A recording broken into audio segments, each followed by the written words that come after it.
Hi guys, welcome back to the Fly By Night Reviews. I'm your host Kiren. And Dom. Today we're going to review the new film 65 featuring Adam Driver. We actually watched the movie last night. We also did a first reaction video, which you can check out if you're curious. Out of 10, what did you give this film? I'd say about 5. 5 out of 10. How about you? Yeah, I would say 5, 5.5, possibly kind of being generous.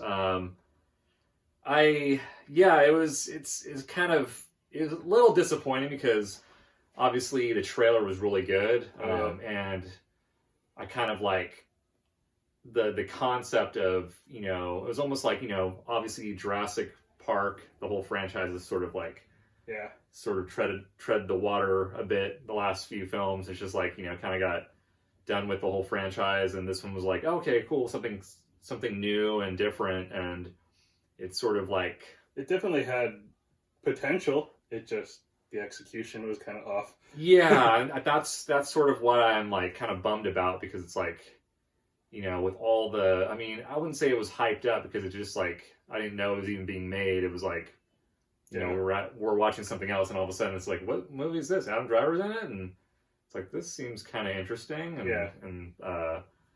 But other than that, I mean, it was like, will I watch it again? Possibly, but I won't. Throw it on when you're cleaning the house or something.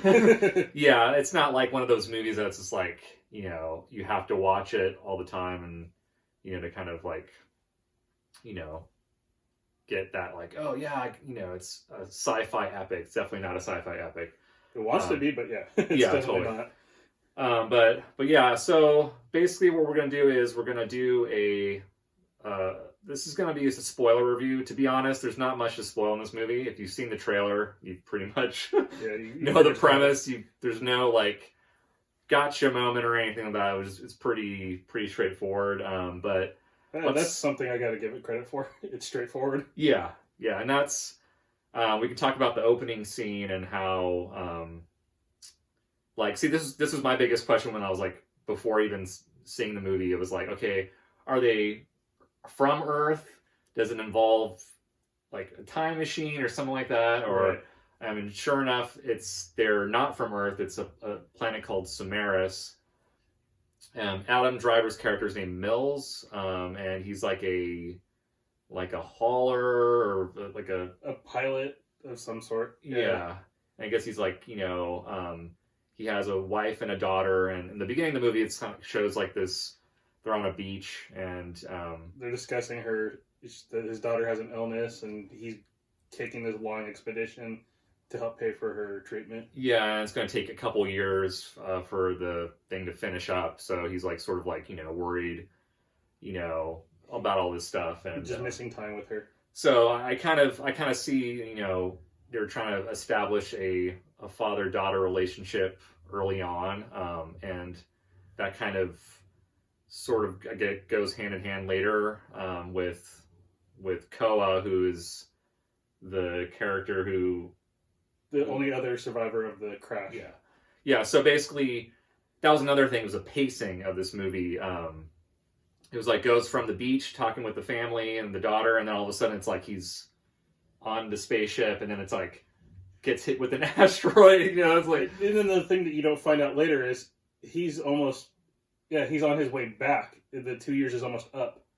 You don't find that out until later in the movie. Oh, okay. So I wasn't even. I thought maybe it was the beginning or something. Yeah, I thought that was completely thought it was the beginning of like his journey, but no, it's towards the end. Yeah, so he was hauling a bunch of like human beings like in the back of the ship. So I'm assuming maybe he was like, his job was to like go to a planet, take some people back to Samaris or something, I guess.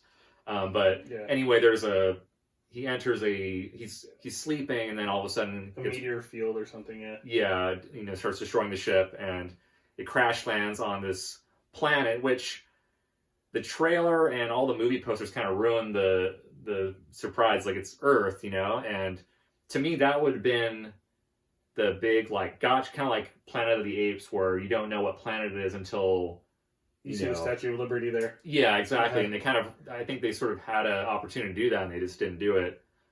So Definitely felt like somebody involved thought the audience was stupid. Yeah, it was very exposition heavy. Like, it was just kind of like, had a lot of like, name titles saying like, this planet's Samaris, and, explaining everything, which was kind of like, right off the bat was sort of weird. So anyway, he's crashed on the planet, and he assumes everybody is dead. All those bodies he was kind of transferring, and then he finds out there's a survivor, which is the girl Koa. Yeah.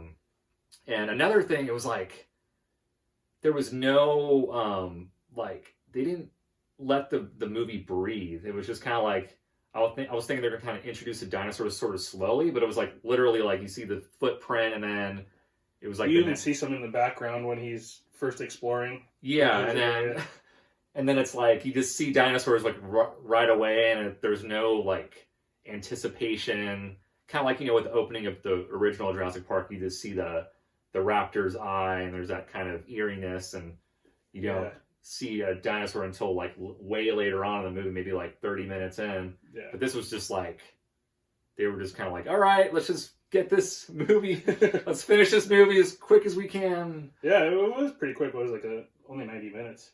Yeah, I mean, I didn't look into how long it was. Like, 'cause usually I look at the runtime before I go see a movie and see how long it's going to be. But for some reason, this one definitely didn't seem very long, which was good, because for what it was kind of like a very like a simple movie in terms of just like, two characters trying to like escape this planet, which happens to be Earth, run by dinosaurs. But yeah, it was like the pacing was definitely interesting, just like very fast paced, like didn't let the scenes breathe at all. The dinosaurs, to be honest, looked really good. Yes. Which is finding out later that it was the filming was done 2 years ago, so it gave them ample time to work on the CGI. Yeah, you can definitely tell they put a lot of time and effort in the dinosaur designs, like especially those close-ups. You're like, wow, that's really detailed, and everything was like really good.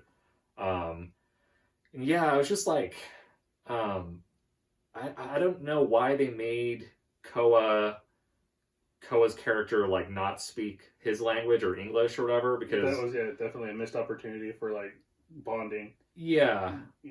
Like the chemistry between them like really wasn't there. I guess it kind of like finally caught up maybe till like the very end of the movie, but like I just didn't like the chemistry, like, and it was just very awkward, like some of the they're communicating with each other, and let me explain it to you. Oh, you don't understand me. Let me speak louder and move my hands. Okay, you kind of understand me now. Yeah, that was another thing. It was just like, okay, I gotta tell your parents are at this, because they're basically the movie's like they're trying to find the second ship, or an operating escape pod. Yeah, and in order to get like Koa on board, even though she can't speak English, he tells her, "Oh yeah, your parents are waiting for us." So she like somehow understands that after he draws like a little picture. But yeah, like things like that were just kind of like really weird. Like if they just if they spoke the same language, it could have had some cool dynamic. And then this movie, like freaking Mills, like Adam Driver's character, just gets like beat up, like like he just, I mean, like not even from dinosaurs, just like from like falling and like he's dislocating his shoulder. And it was kind of like, wow, he gets really battered, and I mean, to his credit, Adam Driver did good with what he had. Yeah, I mean, definitely, Adam Driver's he's a top tier actor in my eyes. Like he can play a lot of roles, and he was definitely good. I just wish like they had better editing, better structure. Yeah, it just seems like they had this good actor to kind of, and he had experience with Star Wars obviously, and so it's like this isn't his first like sci-fi kind of movie, but like it's I thought like they kind of missed opportunity. What did you think about the ending? And the whole premise of like the meteor hitting Earth, and that was kind of like that was the beginning or the end, beginning of the end of the dinosaurs. Right. Yeah, that was. I mean, I guess that was towards like the end credits when they were just kind of showing that little montage. It's like okay. But yeah, very, very kind of rushed, actually. Felt really rushed. Yeah, I was like, there was a point in the movie where it's like there was not a lot of like scenes with dinosaurs, and then all of a sudden the ending scene kind of was like too much. Yeah. Where it was like almost like Jurassic Park Lost World, where they're in that trailer. It was very reminiscent of that, like where it's, you know, but it was like two dinosaurs instead of one. But yeah, and then like they're all like, oh yeah, we scanned the meteor and it's gonna hit in like 12 hours. So we better, like, they weren't like really stressing. The passage of time is very odd in this movie, but again, that's down to editing. Yeah, and it's like they get into the ship, they you know, they find out the ship's working, so they're about to launch, and all of a sudden, like, the meteor's like little what do you call them? Little meteorites start kind of like hitting, like breaking through the Earth's atmosphere, and it kind of damages the ship again. That's when the dinos attack them, and it's like, okay, are they going to actually escape or what? For the longest time, I was thinking that he was going to stay behind and launch her by herself. Yeah, that's what I was thinking too. And then it was just like they seemed like they were running out of time, and then all of a sudden they had all the time in the world, and then like literally after she stabs the big dino in the eye, and then, you know, the geyser kind of kills the dinosaur. Right. I was thinking like, okay, they're definitely gonna die. Like, and then all of a sudden they're just like strolling. They're already on there. Yeah, they're on the ship, and it's like literally they're taking off, and then the meteor like hits as they're like leaving the planet. And I was like, wow, that was like pure luck right there, I guess. By the skin of their teeth. Yeah, and it was kind of like, okay, that was interesting, and then I was like, that was it, and I was kind of like, all right, like that's very, I guess, I mean, for what the movie was, I guess that's kind of like, obviously they weren't opening the film as sequels, so they were just like, yeah. We didn't need a cliffhanger ending. Yeah, but anyway, yeah, it was enjoyable. I mean, it was fun. It was like, it was nice to sit through a movie and not have to wait for end credit scenes. Yeah, that was nice. And yeah, it wasn't a Marvel movie, which is, you know, hard to, like, Marvel movies usually just come out, like, they're always, new movies are out all the time, so this was like, you know, something different. And but yeah, that's about it. Well, that's it for the video, guys. Hope you enjoyed it. As always, if you enjoyed the video, be sure to like and subscribe. We'd love to hear from you. We also have an Instagram page. So if you're on Instagram, feel free to follow us there, and, you know, to keep up to date with what we're doing. And you know, let us know what you thought of 65. Was it as bad as they're saying, or was it, you know, did you like it?